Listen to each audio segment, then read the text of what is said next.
Father God, we long for you to speak to us this morning.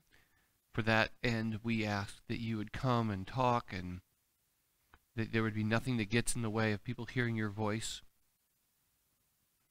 speaking into our hearts, our minds, so that we know exactly what it is that you have in store for your children. What is our hope? God, you are the God of hope. And so as the God of hope, I pray that you would strengthen your children with your Holy Spirit and through your Spirit and its written word to us, that you would give us joy and peace as we believe what is written about us. What you have written is going to occur for us, to us, in eternity to come. We pray this in Jesus' name. Amen. Good morning. It's good to see you all. If you'd like to turn to your Bibles to Revelation 21. Father, thank you for your hope. Thank you for your joy that you have laid up for us in heaven, that it is coming, that what you have got in store for your children is amazing. And your children desperately need hope. So I pray for that. I pray for that for me. I pray that for each one of us here, that we would have the faith to believe what you have written, to understand it, to believe it. Because you are the one who is faithful and true, and you will bring to pass those things that you have promised.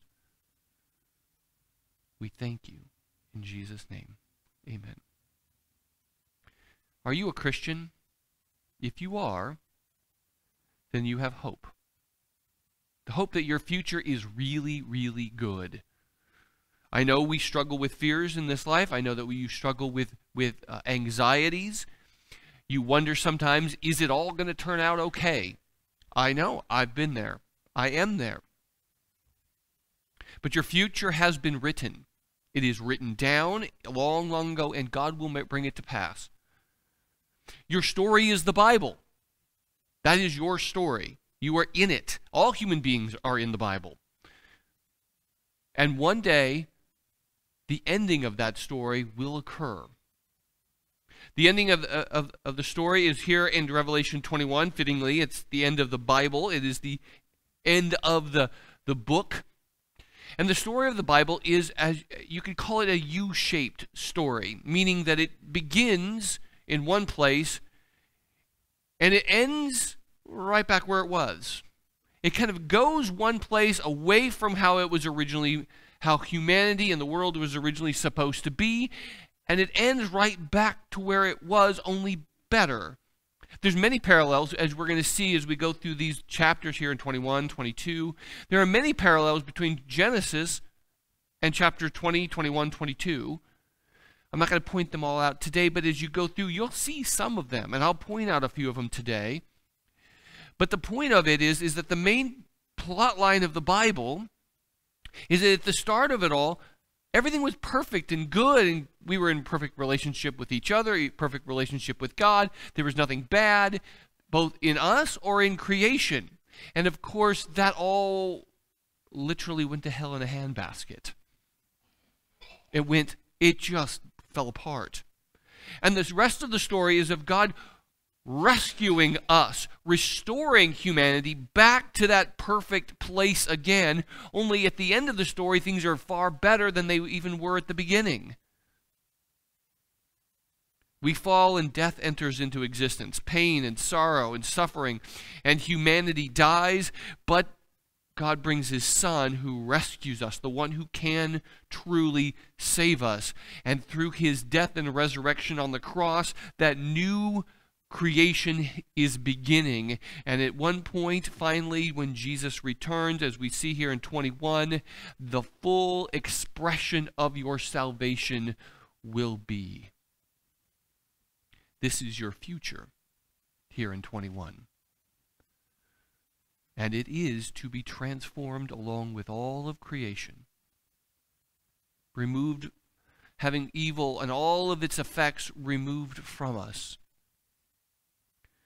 Part of the crown jewel of the new creation, a community that is holy and filled with joy, with God at the center. No more struggle, no more fear. Let me read through verses 1 through 5. Then I saw a new Jerusalem, a new earth, for the first heaven and the first earth had passed away, and the sea was no more. And I saw the holy city, New Jerusalem, coming down out of heaven from God, prepared as a bride, adorned for her husband. And I heard a loud voice from the throne saying, Behold, the dwelling place of God is with man. He will dwell with them, and they will be his people. And God himself will be with them as their God. He will wipe away every tear from their eyes. And death shall be no more, neither shall there be mourning, nor crying, nor pain any more, for the former things had passed away. And he who seated on the throne said, Behold, I am making everything new. He also said, Write this down, for these words are trustworthy and true. He is making everything new. I want to begin with 5, and we're going to end in 5. I think it's fitting in a sense that since the story of the Bible is a U-shape, we're going to do a little bit of a U-shape here. I'm going to begin with 5 and end with 5. He said he is making all things new. He is. The hope of the world is not something humanity can cause to exist, to happen. It's not going to be technology. It's not going to be education. It's not going to be politics. It's not going to be social engineering. Human effort in any shape or form will not be able to create the utopia every human longs for. This is a theme that goes from the beginning to the end of the Bible. Humanity believing that they can do it without him. That they have the power and the tools within them to create what they long to have happen. And God continuously says, you are not able to on your own. I must do this.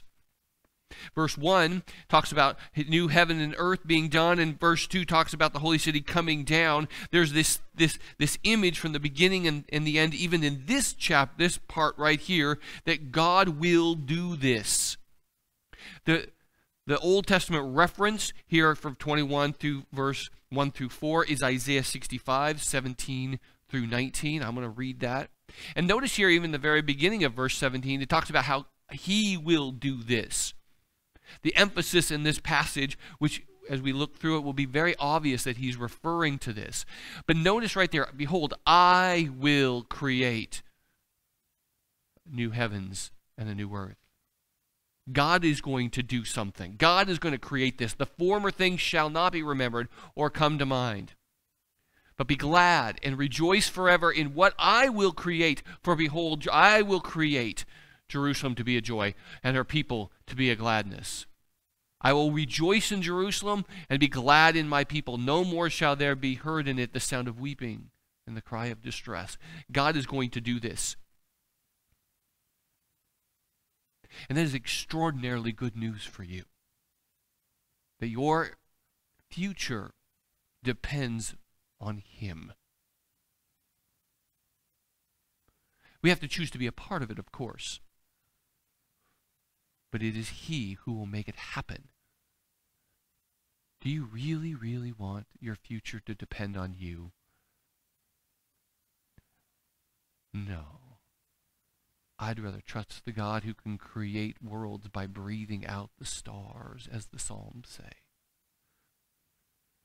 We are too deeply committed to the belief that we can improve ourselves or society, trusting in all kinds of things.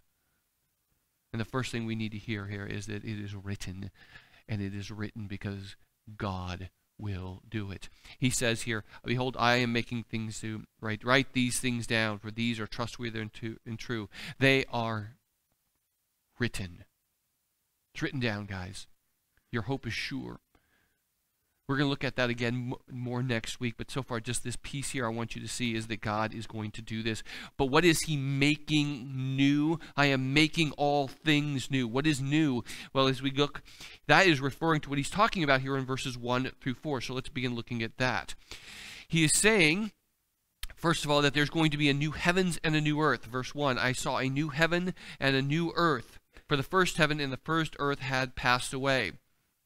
It's not newness in the sense of out of nothing, like he completely wipes the slate clean, removes the table completely, and starts afresh out of nothing. No, he takes what's there and he remakes it. Think of a potter who takes a piece of clay. He doesn't remove the clay, he reshapes it. He makes it a new, again, thing. The new creation will not be completely different from what you have. And there's a couple of reasons why I see this. One is the word that's being used for new, but also there's a reference here in a couple of places in the rest of the New Testament that describes what is going to happen. One is by Jesus in Matthew 19, verse 28, where he describes that when Jesus sits on his throne at the renewal of all things, when he renews, makes new again all things. Another place is Peter in Acts 3, verse 21, where there Peter describing what has to happen, that there's coming a moment where there will be a rebirth, a restoration of all things. What's being described is that God is not going to simply wipe it all away. He's making new again, fresh, restoring something old back to its original intended purpose. It's not going to be utterly alien. The new heavens and the new earth. The eternity, the place where you will spend eternity will not be completely different than what you have here. There'll be many similarities. It'll be familiar. It'll be remade as intended. The heavens and the earth, it says here, it's what's called a merism. It's using two different things, like the top to bottom. A to Z. These are ways of describing everything in between. In this case, heaven and earth, it's all things will be restored back to the way it's supposed to be. It's a part of the major theme of the Bible of going back to Eden, of getting us back to how we're supposed to be, including creation. Paul in Romans 8 describes the new creation as groaning, longing for its brokenness to be restored, to be fixed, to be set free from the decay that it's imprisoned in now. Your future includes being a part of a world, if you want to use the word nature, that's made right again. But not just nature will be renewed. You will. You will be transformed. Paul talks about that in Romans 15, but perhaps the one place that we can see most clearly what you will be like is looking at the only one who has been resurrected, Jesus. John says in 1 John 2 that we will be like him when he comes. And I take that to be both morally like him, but also like him in every other respect, except divinity. We will be like him. So what was Jesus like? Jesus in general was similar, but slightly different too, but similar. We're going to be like him in that we will be knowable. People will know who you are. You'll be able to eat and drink and touch and taste and enjoy life in a sense the fullest that you do now. Think about the road to Emmaus and Luke. They walked with Jesus. They talked with him. He clearly looked like a human being. He was the same race, same gender, same ethnicity, same appearance, generally. Think about the interactions with Mary and Thomas and Peter in the book of John. Mary could cling to him. Thomas could put his hand in his side and in his hands. He could be touched, handled. He could eat and drink as he did with Peter and John. He knew his people. He had the same personality. He could relate and love. In other words, he was a human being. He is God, but he was also fully human even after his resurrection, but just one that's as we were fully intended to be. The same in many ways. Superior, as Paul talks about in 1 Corinthians 15, 52, 53, that the perishable body that we have now will be putting on imperishable. It's talking about not having decay, not being subject to death or disease or any of the frailties that we now currently know. You need a body that can just stand eternity. And that's what you'll have. No effects of sin, no effects of the weakness that we expect now. Possibly the abilities that Jesus seemed to show, where he could walk into a locked room, where time and space was a little bit less of a restriction. Your future is to be human. Truly human beings. God doesn't need angels. You're not going to be an angel. You're not an angel now, those who have passed. No, they're with God. They're humans. You are meant to be a human being. God's got angels. You'll be a human being. And your future is meant to have a physical body. Right now, what happens when a Christian dies is their spirit goes to be with Jesus. Paul says to be absent from the body is to be present with the Lord. So you will be with him in his presence right now. Your loved ones who have passed, who have believed in Jesus, that's where they are. They're waiting. They're waiting for the final resurrection, the final time where Jesus raises from the dead all people, and there they will be given back their body. But a better one. It will be you. Same personality. You will know your loved ones. They will know you. You will be huggable. You will hug them. You will be in a community. But you will not have sin of any kind, nor anything that stains that time. Look at the text again. It says, I saw a new heaven and a new earth, and the first heaven had passed away, and the sea was no more. You will be free of the effects of sin. Now, I believe that this is not talking about whether or not there is an ocean there. There may be an ocean. It may not be an ocean. I don't think that's the point that he's trying to make here, and there's a couple of reasons why. First of all, the sea, both here as in the rest of the Bible, represents the place of bad things. One of them is at Revelation 13, where we can read that the beast, the Antichrist, comes out of the sea.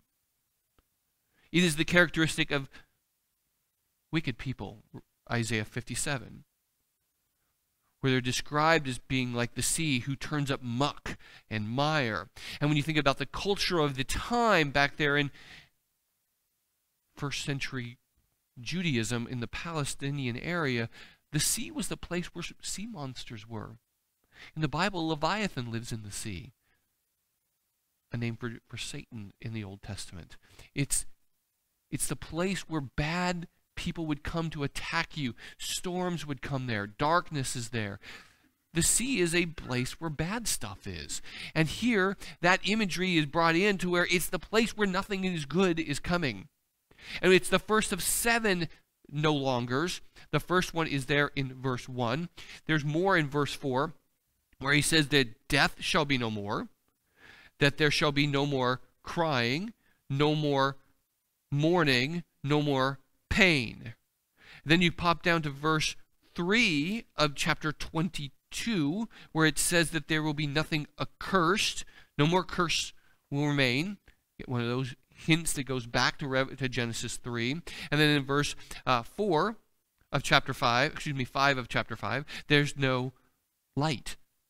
There's no sun, there's no moon. All of this is describing ways of what is not okay in the world.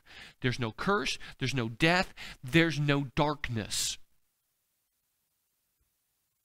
The effects of sin, the sources of sin, the things that might threaten your relationship with God is not there any longer. In the new existence, all sin, all evil, all that could possibly mar your relationship with God is gone. And you will no longer struggle with sin. You will no longer be tempted. No more things to rob your joy, to rob your peace. No more things to threaten that. What will your future be? In a physical life, in a transformed body, in a transformed creation that doesn't struggle with sin anymore, that is not marred by sin any longer. Could there be an ocean? Maybe. Could there not be one? Possible. That's not the point here. It's that there will be no more sin. Purged of sin. This is what he's talking about when he says the former things, verse 4, have passed away. The creation will be transformed, released from its corruption, as Paul says in Romans 8. The effects of sins and all the pain and suffering that goes with that is gone. Like Jesus. And you will be a part of this new creation, and the center of it is a community of people. A community of people that God delights in more than anything else. Verse 2, and I saw the holy city, New Jerusalem, coming down out of heaven from God, prepared as a bride adorned for her husband. I suggest here that this is a metaphor, spoken of in 3 different ways, that it is not a literal city. And there's a couple of reasons why. One, the genre, the type of literature we're talking about. This book as a whole is apocalyptic literature, as we've talked about many times as we walk through here. That Revelation uses symbols and ideas to communicate real truths. In the same way, if I said that America is about a donkey and an elephant playing tug of war, you know what we mean by that, because we know those images. In the same way as you know if you knew these images, it's speaking of real events, but it's doing it in a metaphorical language, and that's exactly what we have here. In addition to this, you have the contrast of Jerusalem between this city and the other major city in the Bible, in the book of Revelation, Babylon. Many commentators have talked about this book as the tale of 2 cities, the city of Jerusalem and the city of Babylon. Babylon is the place where all the bad people are, where all the sin is. You can read about that more extensively in chapter 18, where there's all of the ugliness. The world system is represented by Babylon. In contrast, you have Jerusalem. It's the place where the king is. It's where the people who are loyal to the king are. This is God's city. But more specifically, we can also look as we go down to verses 9 and following. Then came one of the 7 angels who had the 7 bowls full of the 7 last plagues, and spoke to me, saying, Come, I will show you the bride, the wife of the Lamb. So what is he going to do? He's going to show John the wife of the Lamb. The Lamb is Jesus. He's going to show him the wife. So what does he do? Verse 10, and he carried me in the Spirit to a high mountain. And what does he show him? He shows him the holy city, Jerusalem, coming down out of heaven from God. He shows him a city. I thought he was going to show him the wife. He's showing him a city. And then if you look carefully at the city, the dimensions here, 12 and following, you notice something very strange about this city. Particularly in verse 16, you can see some of your translations do you a disservice by translating that out of the original distance measurement of stadia and put it in miles. In the original, it's a 12,000 stadia cube. 12,000 by 12,000 by 12,000. Think of a giant Rubik cube, 12,000 miles on each side. Are we going to be living in a cube? In fact, there's lots of 12s in this whole section here, which when we get to it, you'll see how metaphorical the entire section is. There's lots and lots of 12s here. And 12 is a number that simply represents God's people.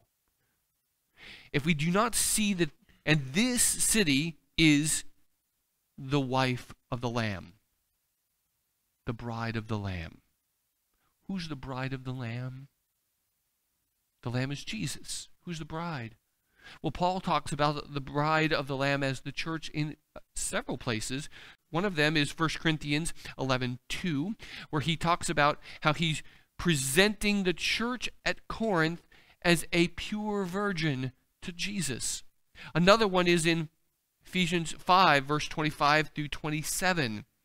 It's a longer section describing how husbands should love their wives, how wives should love their husbands. He's describing how various relationships in the church should work. And in this section, he's talking to husbands on how they should be relating to their wives. And he gives this analogy to help him explain how they should. And he says, husbands, love your wives. How should you do that? Oh, as Christ loved the church and gave him up for her. Verse 26. That he might sanctify her, the church, having cleansed her by the washing of water and with the word, so that he might present the church to himself in splendor, without spot, wrinkle, or any such thing, that she might be a holy and without blemish. The bride of the Lamb, Jesus, is us. It's us. It's a multicultural, multinational group of people who love Jesus and is loved by him. It's the group that's described in Revelation 7:9, where you see this massive, massive group of people all standing before the throne, worshiping God from every tribe, tongue, nation, and language.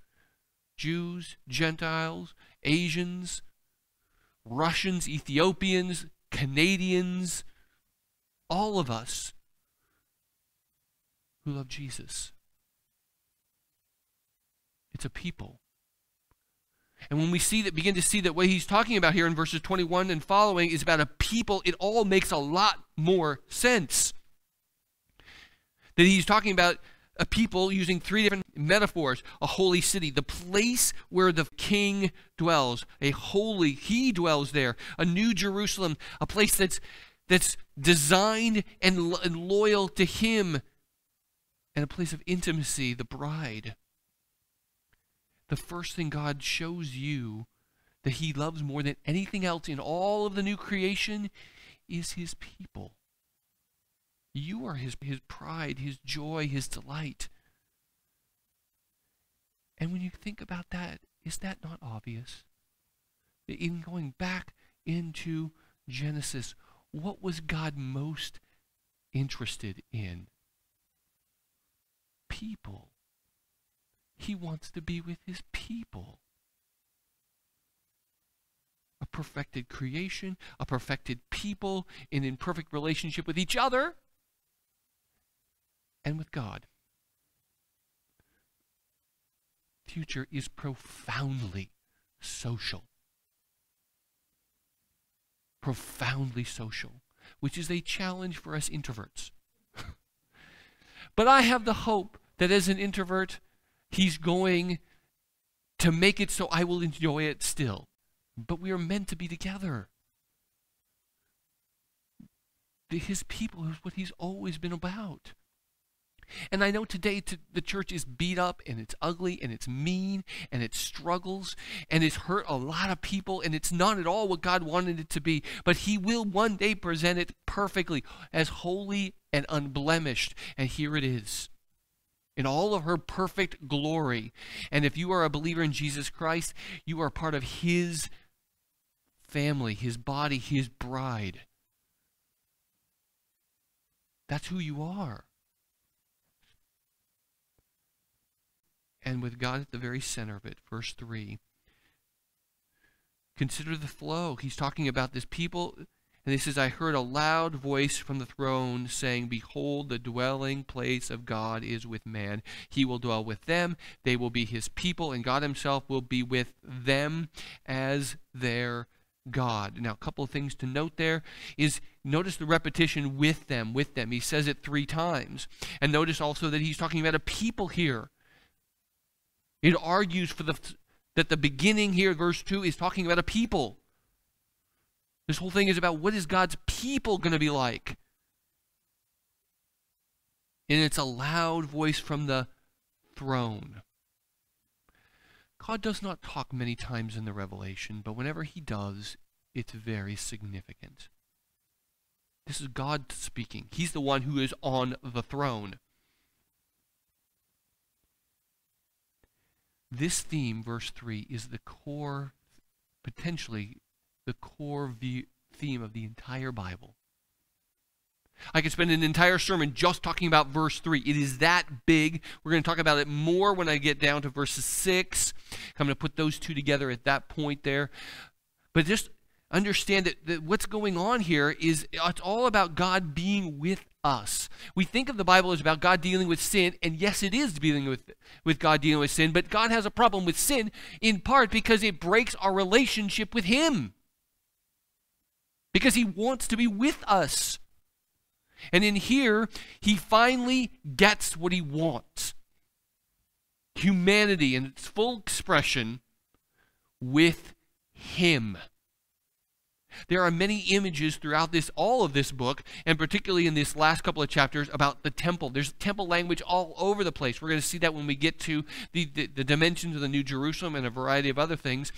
But there's one of the things you can see here is that there's no temple in the New Jerusalem, in the new heavens and new earth. Verse 22, and I saw no temple in the city. Why? Because for its temple is the Lord God Almighty. Everything's the temple. God is there. The point is that God will not be isolated to this little box in a little tent or a temple that you have to do all these preparations and only a few kind of special people can get in to actually be with God. No, we all will be in the presence of God constantly, forever. It's not like you're going to be in the new heaven and the new earth and you'll occasionally wave at God as he walks by the street. No, you will be with him always. God has always wanted to be intimately relating to you. You matter individually to him. He cares about you. He cares about us as a whole, but God's big enough to care about all of us as a whole and of all of us individually at the same time. Notice in verse 4, he will wipe away every tear. The emphasis in the original is every individual tear that every individual person cries.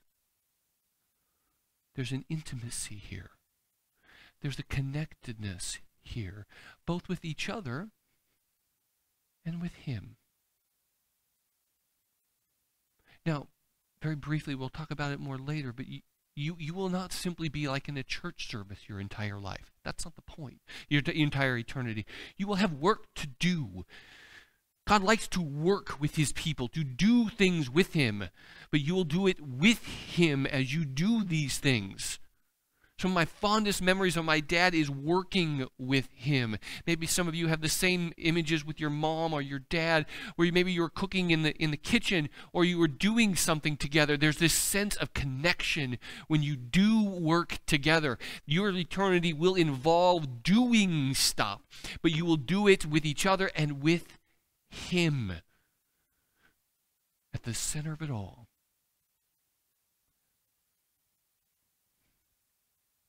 In the beginning, man dwelled in the garden, and God was with him. And then we lost it, and God brings us back so that we are with him. It's what Jesus did. That's what Jesus did. We lost it. He came back in this little tent thing. We can read about that and take the time to look through that. We did a couple weeks ago as we looked at the whole theme of the temple. But then eventually God came in a person, fully dwelling among us. 1 John 1:14, where it says the Word made flesh and tabernacled, dwelled in us. The fullness of God was in Jesus, and he came and he died for your sins to remove all of that stuff, all the offenses that you have done against God. He was crucified for your sin, rose from the dead, exalted in the right hand of heaven, and then he poured out the Holy Spirit to live in each one of you who believe in Jesus. So you live in the presence of God now, but one day you will have that to the fullest extent.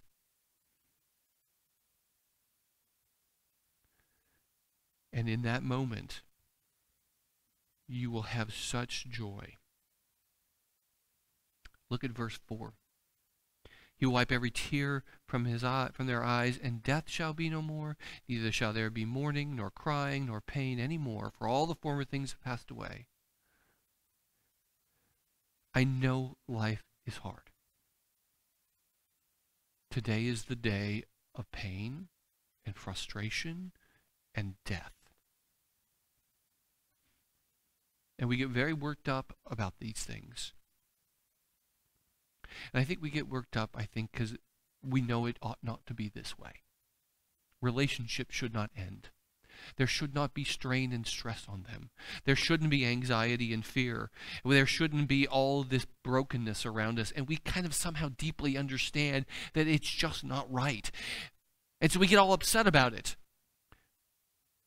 But don't expect this life to not have it.